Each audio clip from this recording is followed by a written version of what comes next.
बाल झड़ने रोकने हैं तो मेरा वीडियो ज़रूर देखें ये एंड तक, क्योंकि ये इंस्टेंट रेमेडी मैं आपको बताने जा रहा हूँ जो कहीं पे नहीं मिलेगी, और ये इन्फॉर्मेशन भी आपको यूट्यूब में कहीं भी सुनने को नहीं मिलेगी। तो कैसे बचाएं अपने हेयर फॉल को विद इन अ वीक, देखिए ये पूरी वीडियो। अब स्टार्ट करते हैं हम इस वीडियो से।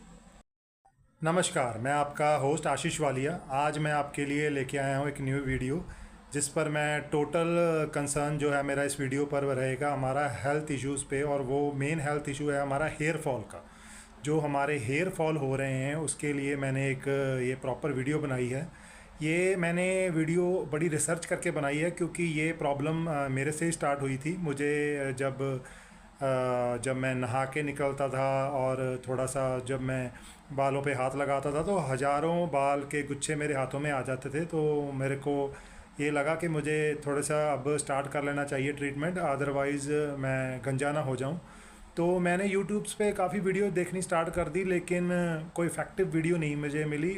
सभी जो नुस्खे बता रहे थे वो एक्सटर्नल ग्रोथ के लिए थे, जो जब तक मैं बिलीव करता हूँ जब तक हम इंटरनली हेल्दी नहीं हैं तो जो एक्सटर्नल हम लगा रहे हैं वो यूज़लेस है। सो चलते हैं, अब टाइम वेस्ट नहीं करते, सीधा पॉइंट पे आते हैं। तो आपको पहले मैं बेसिक कंसेप्ट समझाता हूँ जो हेयर का है, जो क्यों ये हेयर जो फॉल होने होते हैं स्टार्ट होते हैं, तो इसका मेन कॉज क्या है। इसका जो मेन कॉज मैं बताता हूँ। पहले इसका बेसिक कंसेप्ट समझा देता हूँ मैं आपको।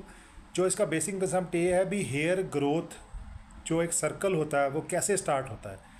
इसके लिए हमारी बॉडी में परमात्मा ने एक हेयर फॉलिसाइल नाम का एक ट्यूब स्ट्रक्चर डाला है, जो हर एक हेयर के साथ आता है। जब हम पैदा होते हैं तो मिलियंस ऑफ हेयर फॉलिसाइल हमारे बॉडी में हर हेयर के साथ होता है, जो एक ट्यूब और एक स्ट्रक्चर होता है, जिसका मेन फंक्शन ये होता है कि ये हमारे हेयर्स को ब्लड सर्कुलेशन देता है, और दूसरा न्यूट्रिशंस प्रोवाइड करता है, जिससे हमारा हेयर ग्रोथ होता है।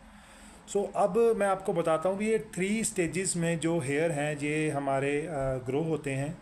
जो हेयर ग्रोथ सर्कल है वो 3 स्टेजेस में चलता है। जो फर्स्ट, अब बात करते हैं हेयर ग्रोथ सर्कल की। ये कैसे हमारे हेयर्स हमारी बॉडी में ग्रो करते हैं, कैसे ये रेस्ट मोड पे जाते हैं, और कैसे ये हेयर ग्रोथ हमारे इनएक्टिव होके फॉल होने स्टार्ट हो जाते हैं। ये टोटली जो स्टेजेस हैं इसको बोलते हैं हेयर ग्रोथ सर्कल। ये समझना बहुत ज़्यादा ज़रूरी है। आप ध्यान से सुनिए।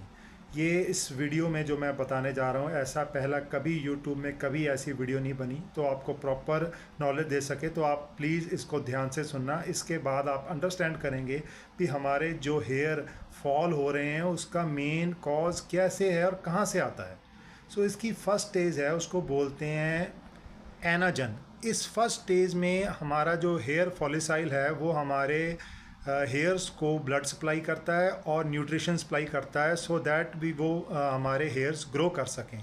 और usually it takes 2 to 7 years to grow the hair properly. हर बार हेयर ग्रो करते हैं 1 सेंटीमीटर पर मंथ। अब इसकी आती है सेकंड स्टेज। सेकंड स्टेज को बोलते हैं कैटाजन। ये कैटाजन में एक स्टेज होती है जहाँ पे जो ग्रोइंग स्टेज होती है उसको ट्रांसफ़र होके ग्रोइंग एज, रेस्टिंग जो स्टेज होती है वहाँ पे चले जाती है। यूजली टेक्स 2 वीक्स में होती है ये। उसके बाद ये जो इस स्टेज में जो हमारी ब्लड सप्लाई है वो डिटैच हो जाती है हेयर फॉलिसाइल से।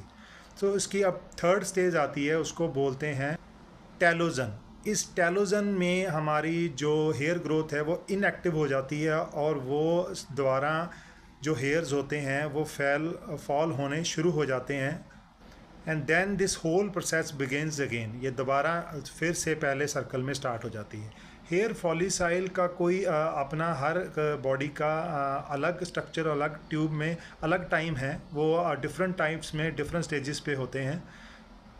जब ये हेयर फॉलिसाइल डिस्टर्ब हो जाता है, टोटली तीनों स्टेजेस में डिस्टर्ब हो जाता है, तब ये इसके कॉज हमें देखने को मिलते हैं। इसका फर्स्ट कॉज हेयर फॉल, हमारे हेयर्स थिन होने लग जाते हैं, ग्रे होने लग जाते हैं। अब मैं आपको बताता हूँ ये जो कॉजेज़ हैं वो डिटेक्ट किए हैं जब हमारे जो वर्ल्ड के बेस्ट डर्माटोलॉजिस्ट हैं उनने जब रिसर्च की इस पे, तो 1000 ईयर्स की रिसर्च है। तो उनके जो मेन कॉजेज़ बाहर निकल के आए हैं भी, वो जो प्रोसेस है हेयर ग्रोथ का, वो डिटैच, वो क्यों हमारा डिस्टरप्ट होता है, उसके मेन कॉजेज़, मेन फैक्टर्स तो मैं आपको बता रहा हूँ। तो उसका फर्स्ट जो मेजर फैक्टर इन्होंने बताया है, फंगल इन्फेक्शन, जब फंगस हो जाती है किसी भी तरह की।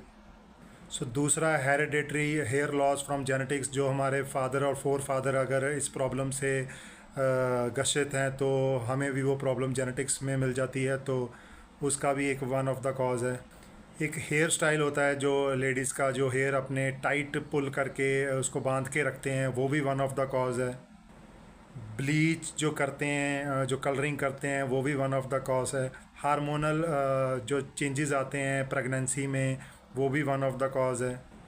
कीमोथेरेपी है, जो जब कोई किसी तरह का कैंसर डिटेक्ट हो जाता है तो कीमोथेरेपी करते हैं, वो भी वन ऑफ द कॉज है।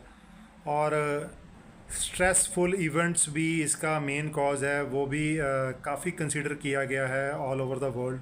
और सब में सबसे लास्ट में आता है न्यूट्रिशन डेफिशिएंसी, जो मेरे ख्याल से सबसे पहले पे आना चाहिए इंडिया में, क्योंकि ये बहुत ही मेजर फैक्टर है यहाँ पे बाल फॉल होने के कारण का। क्योंकि यहाँ पे इंडिया में टोटली डाइट चेंज हो चुकी है लोगों की, हमें अब ऑर्गेनिक और हेल्दी फूड नहीं मिल रहा। तो न्यूट्रिशंस की कमी तो तकरीबन अब हम सभी में पाई जाती है। बाकियों जो प्रॉब्लम्स मैंने बताई हैं जैसे फंगल इन्फेक्शन है, वो तो ब्लड टेस्ट में आप नॉर्मली चेक कर सकते हैं, और बाकी जो न्यूट्रिशंस की कमी है वो मेरे ख्याल से मेजर फैक्टर रहेगा। सो इसके साथ साथ आप स्ट्रेसफुल रहना भी आपको थोड़ा सा कंट्रोल करना पड़ेगा, क्योंकि स्ट्रेस में भी काफ़ी तनाव से हमारा शरीर ख़राब होता है। So stress is the main cause of many diseases in our body. So आपको स्ट्रेस फ्री रहने के लिए योगा, मेडिटेशन और कुछ एक्टिविटी, कोई स्पोर्ट्स कुछ ज्वाइन करना पड़ेगा, क्योंकि अगर आपने हेल्दी रहना है तो हमें स्ट्रेस फ्री तो रहना ही पड़ेगा। सो अब चलते हैं न्यूट्रिशन डेफिशिएंसी के लिए, जो मेरे ख्याल से एक मेजर फैक्टर है। ये प्रिंसिपल मैंने अपने पे भी अप्लाई किया था, क्योंकि अभी मैंने 6 महीने पहले जो मेरा हेयर फॉल होना स्टार्ट हुआ था, तो वो काफ़ी मेजर हो गया था। मैंने यूट्यूब पे काफ़ी वीडियोस देखी, लेकिन मेरे को कोई भी इफेक्टिव वीडियो नहीं मिली जिससे मेरा प्रॉपर इलाज हो सके, प्रॉपर ट्रीटमेंट हो सके। मैं मैं जो भी वीडियोस बना रहा था वो देख रहा था, तो वो टोटली एक्सटर्नल जो पार्ट था उस पे लगाने के लिए वो लोग हमें गाइड कर रहे थे। मेरे ख्याल से अगर ये प्रॉब्लम एक्सटर्नल होती तो शायद इतनी प्रॉब्लम ये सभी को ना होती। सो ये प्रॉब्लम हमें इंटरनल से है, हमारी डेफिशिएंसी है जो न्यूट्रिशंस की, वो जो मेन कारण है, उसी कारण से हमारा जो हेयर फॉलिसाइल है वो प्रॉपर, जो सर्कल है हेयर ग्रोथ का, वो प्रॉपर तीनों स्टेजेस पे नहीं जाता, तो इसी के लिए हमारे हेयर फॉल हो रहे हैं। सो हमें वो सर्कल दोबारा रीगेन करने के लिए अपनी न्यूट्रिशंस की कमी को पूरा करना पड़ेगा, और दूसरा हमें स्ट्रेस फ्री रहना पड़ेगा। सो अगर कोई इन्फेक्शन या कुछ और है वो आपके ब्लड में आ जाएगी, तो उसकी जो मेडिकेशन है वो आप अलग से डॉक्टर से ले लीजिए। क्योंकि जब मैंने डॉक्टर को अप्रोच किया था तो उन्होंने मुझे काउंटर्स ऑफ मल्टीविटामिन और मिनॉक्सिडिल एक हेयर ऑयल आता है वो दिया था, लेकिन वो भी कुछ खास ज़्यादा मेरे पे असर नहीं कर सका उसका भी। सो मैंने फिर ये अपने तौर से 6 महीने पे रिसर्च की, और मैंने अप्लाई किया वो जो मैंने रिसर्च करके ढूंढा था, तो काफ़ी फ़र्क पड़ा है, तो मैं आपसे शेयर कर रहा हूँ। सो इसका जो मेन न्यूट्रिशंस की डेफिशिएंसी है, जो मेन डेफिशिएंसी है न्यूट्रिशंस की, वो vitamin D, vitamin B12, iron की, प्रोटीन्स की, विटामिन B7 जिसे हम बायोटिन कहते हैं, और फॉलिक एसिड की। ये जो मैंने आपको मल्टीविटामिन्स बताए हैं जो आपको डेफिशिएंसी होती है इन विटामिन्स की, इसका सीधा ही सीधा इफेक्ट हमारी स्किन पर और हमारे हेयर ग्रोथ पर पड़ता है। सो नॉर्मली अगर आप चेक करवाएंगे ये सभी विटामिन्स जो मैं आपको बता रहा हूँ, तो आपकी डेफिनेटली जिनका हेयर फॉल हो रहा है उनकी ये डेफिशिएंसी आनी ही आनी है, क्योंकि विटामिन B12 और विटामिन D3 की डेफिशिएंसी तो अब हर इंसान में इंडिया में पाई जा रही है, क्योंकि हमारा खाना पीना बिल्कुल चेंज हो चुका है। हमें प्रॉपर जो न्यूट्रिशंस हैं हमारे फूड में नहीं मिल रहे। स्पेशली वो लोग जो वेजिटेरियन फूड खा रहे हैं वो तो इस प्रॉब्लम से बहुत ही ज़्यादा जूझ रहे हैं। मार्केट में इस डेफिशिएंसी को दूर करने के लिए बहुत सारी मेडिकेशंस आती हैं, आप ट्राई कर सकते हैं। जो मैंने ट्राई करी है उसका बहुत ज़्यादा इफेक्टिव रिज़ल्ट रहा है। सो मैंने ये कॉन्टीन्यूसली जो बीकासूल विद जेड आता है, जिंक आता है, वो कैप्सूल्स आते हैं, वो मैंने ट्राई किए थे। मैंने कंटिन्यूसली 2 महीने खाए। उसमें काफ़ी सारे मल्टीविटामिन न्यूट्रिशंस मिल जाते हैं, एक्सेप्ट विटामिन ए और विटामिन डी, और आयरन की डेफिशिएंसी से भी होता है, लेकिन उसमें ये तीनों चीज़ें नहीं हैं। और इन तीनों चीज़ों के लिए आपने विटामिन डी के लिए आपने नैनो शॉट्स जो ईज़िली मार्केट में मिल जाते हैं, और बाकी विटामिन जो मैं कह रहा हूँ आयरन डेफिशिएंसी है, उसके डेफिशिएंसी के लिए भी आयरन की काफ़ी सारी मेडिसिन आती हैं। और इसके लिए फ्रूट्स और वेजिटेबल्स भी आते हैं। आप ग्रीन वेजिटेबल स्टार्ट कर लीजिए आप, वो काफ़ी आपके जो आयरन डेफिशिएंसी है उसको दूर कर देंगे। और प्रोटीन वाली चीज़ें आप ज़रूर खाएं, दलिया खाएं, बेसन खाएं, और काफ़ी चीज़ें आती हैं प्रोटीन से भरी हुई, जो आप अगर प्रोटीन वाली चीज़ें खानी स्टार्ट कर देंगे तो, और अगर आप बीकासूल लेना स्टार्ट कर देंगे तो आप डेफिनेटली आपके जो हेयर फॉल बड़ी जल्दी इंस्टेंट हो रहे हैं वो आपको इंस्टेंट रिलीफ मिलेगा, बिल्कुल ठीक हो जाएंगे। 2 महीने ये कोर्स कर लीजिए आप, बीकासूल खाइए डेली एक। और ये न्यूट्रिशंस की जो मैंने आपकी दवाइयाँ बताई हैं, बीकासूल विद जेड, ये खाइए आप। आयरन की टैबलेट ले लीजिए, 2 महीने ये कोर्स करिए। फ्रूट और वेजिटेबल्स, ग्रीन वेजिटेबल्स, फ्रूट अच्छे खाइए आप। स्मोक छोड़ दीजिए। प्लेंटी ऑफ वाटर, आपने जो ड्रिंक करना है वो पानी आपने ज़्यादा से ज़्यादा पीना है, और हाइड्रेट रखनी है अपनी बॉडी, और स्ट्रेस फ्री रहना है। और 101% बायोटीन होता है, आपको बताने वाला हूँ मैं, जो बीकासूल में बायोटीन साल्ट होता है, तो आप उसको ज़रूर लीजिए, क्योंकि बायोटीन हमारे हेयर ग्रोथ के लिए बहुत अच्छा होता है। आपको इधर उधर मेडिसिन लेने की ज़रूरत नहीं है, आप बीकासूल स्टार्ट करिए। साथ में नैनो शॉट्स, अगर आप पहले आप ब्लड टेस्ट करवा लीजिए। आप अगर ब्लड टेस्ट में आपके डेफिशिएंसी आती है तो दवाइयाँ शुरू कर लीजिए आप। हेयर ग्रोथ जो आपकी है वो दोबारा स्टार्ट हो जाएगी, और आपके जो हेयर हैं वो दोबारा जो जहाँ से गंजापन था वहाँ पे ठीक होना स्टार्ट हो जाएगा। ये नहीं कहता भी आप एक्सटर्नल्स जो चीज़ें हैं वो लगाना छोड़ दें। जैसे कोई आंवला बताता है लगाने के लिए, कोई हिबिस्कस पाउडर लगाता है, कोई कर्ड बताता है, वो आप साथ में साथ करना है तो करते रहिए।